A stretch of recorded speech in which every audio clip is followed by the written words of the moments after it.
jobs that are called technical director positions.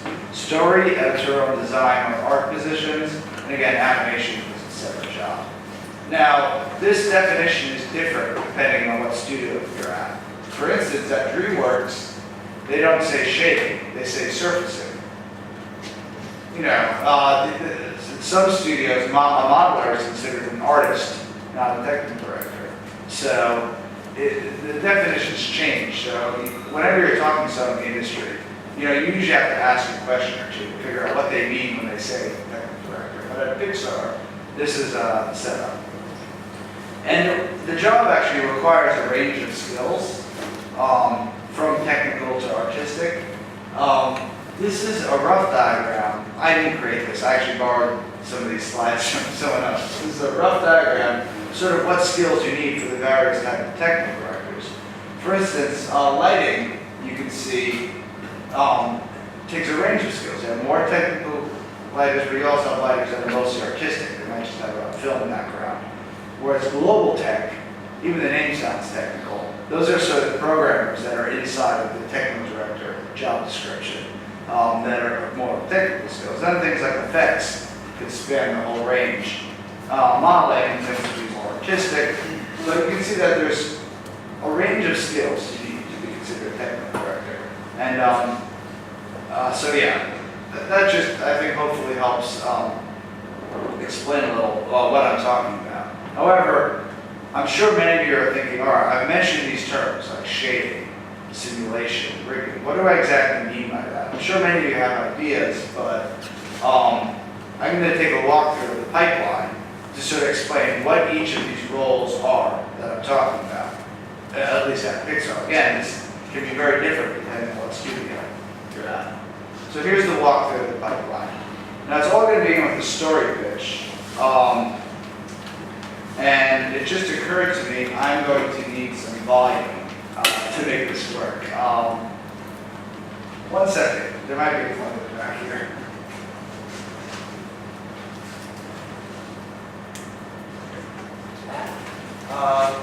You guys have speakers?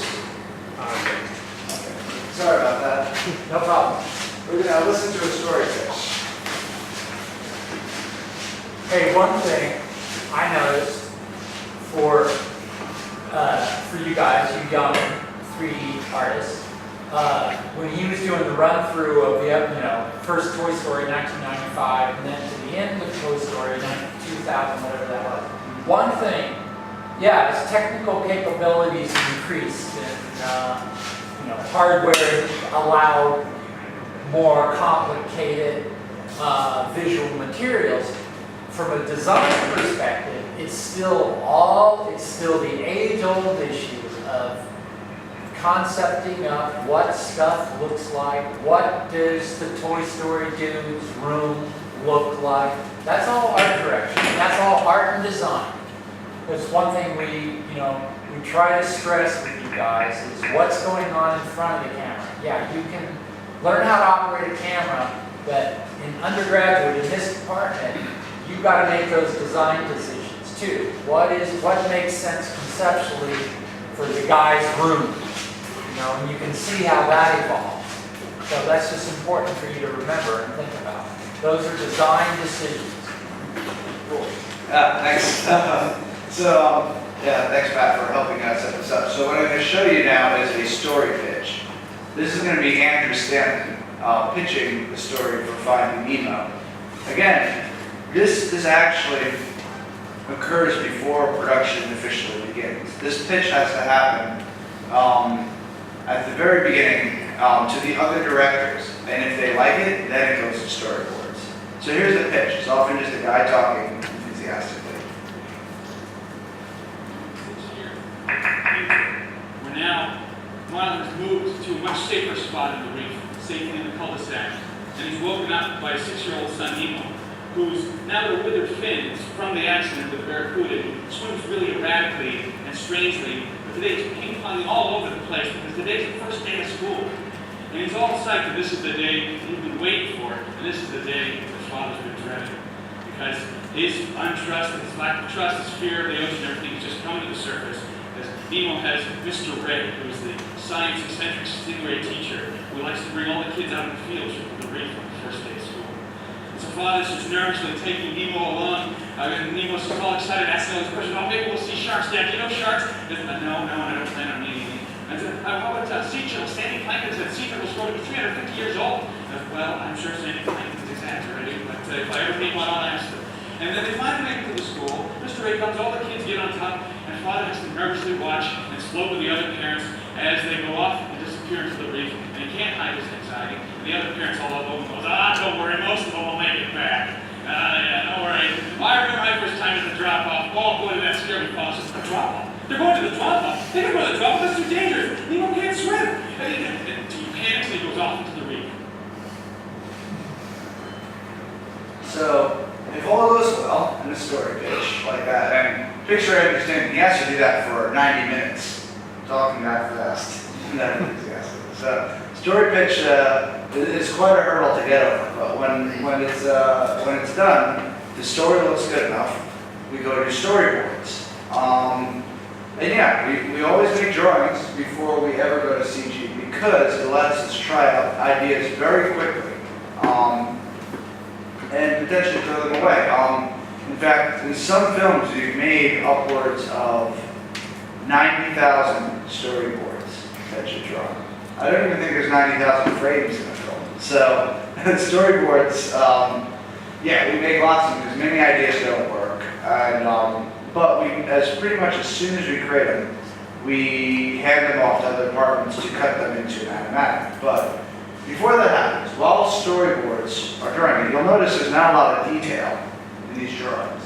That's Mike and Sully from Monsters Incorporated. You don't even really know what they look like necessarily, the storyboard, or even worse, you have no idea what that environment looks like. So while storyboards are happening, the director is also working with art and design to create more detailed drawings of what the environments look like.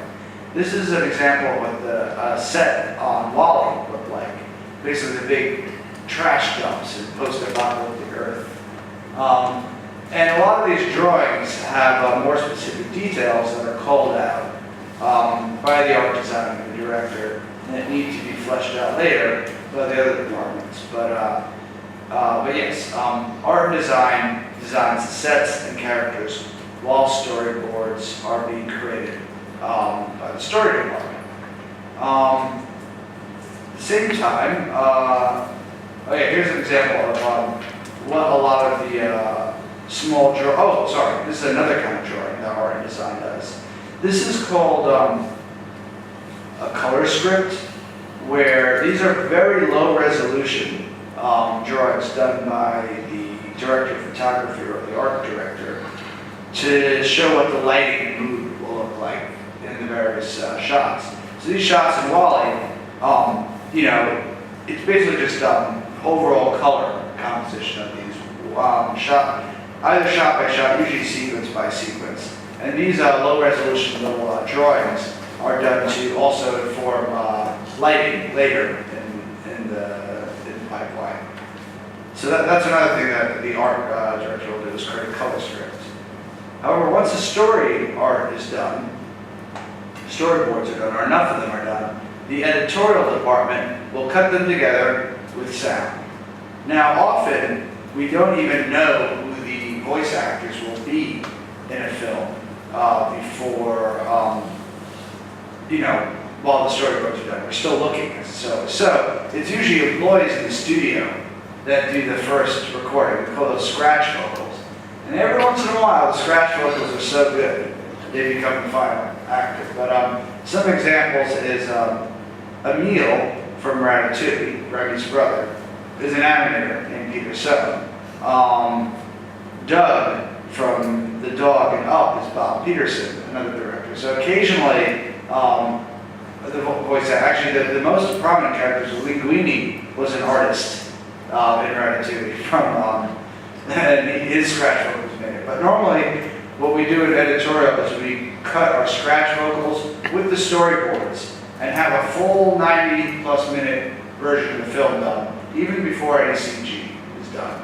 However, editorial is constantly updating the film, every time new storyboards are made, storyboards change or new dialogue comes in. So editorial likes to argue that they're the department that throws away the most work and redoes the same thing so many times. So unlike, maybe feature film editing, where you start with a giant pool of footage and you edit it down just a small portion, in animation, editing usually doesn't get that much footage. They got to redo it over and over and over again as it gets refined. So the job of a film editor is somewhat different in animation than it is in feature films. So to give you an example of what dialogue recording is like, here is an example, again from Finding Nemo, where we're recording Ellen DeGeneres, who's the voice of Dory. So this is Andrew directing Ellen. Sorry, here's what it looks like.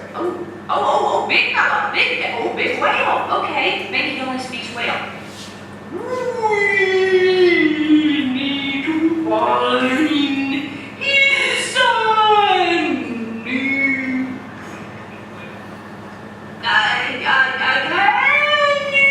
Can you give us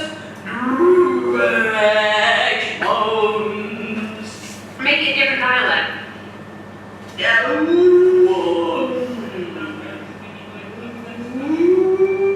I should try humpback.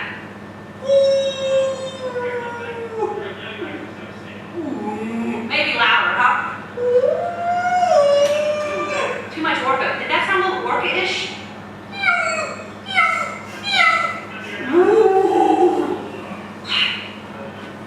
Don't worry, whales don't eat clownfish, they eat krill. Look, krill! Alright, so that's an example of what a dialogue recording session is. And believe it or not, Ellen had to do that maybe 10 times or more. So, and then later we choose which take we like the best in the final film. So editorial also has many takes of each bit of dialogue that they have to choose between.